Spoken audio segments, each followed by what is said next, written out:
まずはベースになるカラーを塗ります。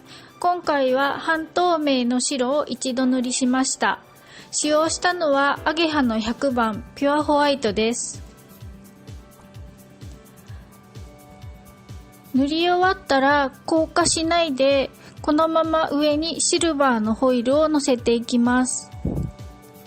あまり細かいものだけでなく、少し大きめのものも散らしてあげると仕上がりが綺麗に見えます。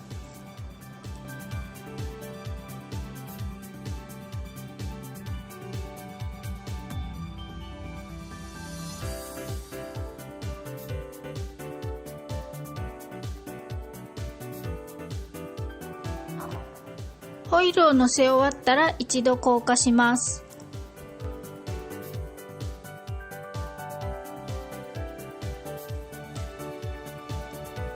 ビルダージェルを全体に塗って凸凹が出ないように確認してから硬化します。もし硬化した後にホイールが飛び出していたらバッファーをかけて表面を慣らしておきましょう。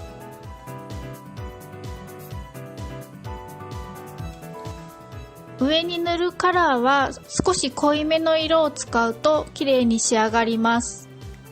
まずクリアジェルと混ぜて薄めのカラーを作っておきます。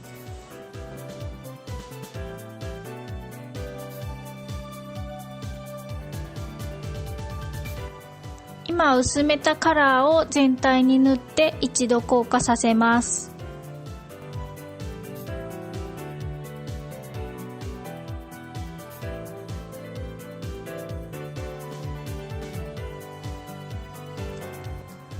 次に薄めてないオリジナルのカラーの方で全体を縁取ります。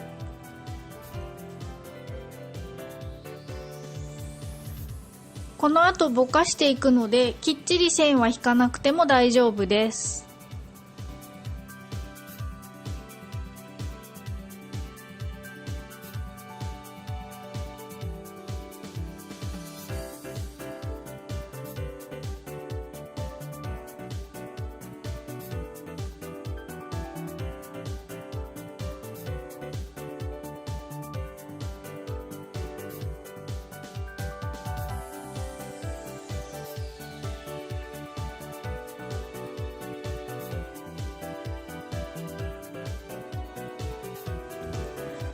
全体を囲み終わったら薄めたカラージェルで今塗った線をぼかしていきます。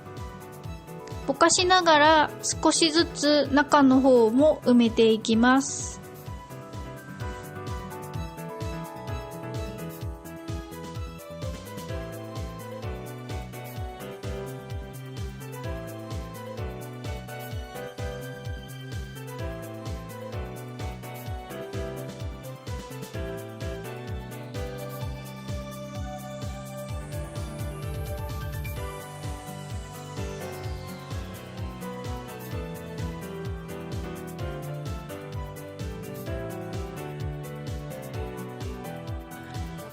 全体をこれでぼかしてしまうと全部同じ色になってしまうので、真ん中の方はクリアジェルで埋めていきます。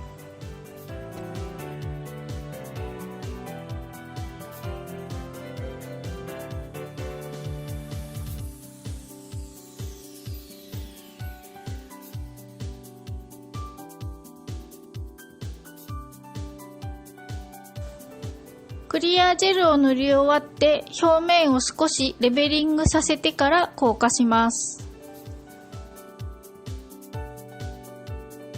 最後にトップジェルを塗って仕上げます。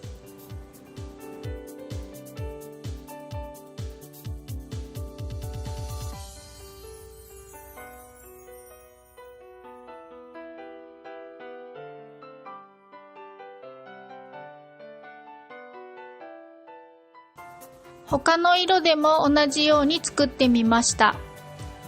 一番右側はファイヤーオパールのようにしたかったので、ベースは塗らないで金色のラメが入ったジェルを1回ベースに塗って、その上には銀色のホイルではなくて乱切りのホログラムを載せてあります。上に塗ったカラーもオレンジと黄色の2色を使って奥行きを少し出してあります。こんな感じで好きなカラーでキラキラの宝石風のネイルを作ることができます。いかがでしたか？この動画が役に立ったと思ったらいいねボタンを押していってくださいね。チャンネル登録がまだの方は登録もよろしくお願いします。それではまた次回の動画でお会いしましょう。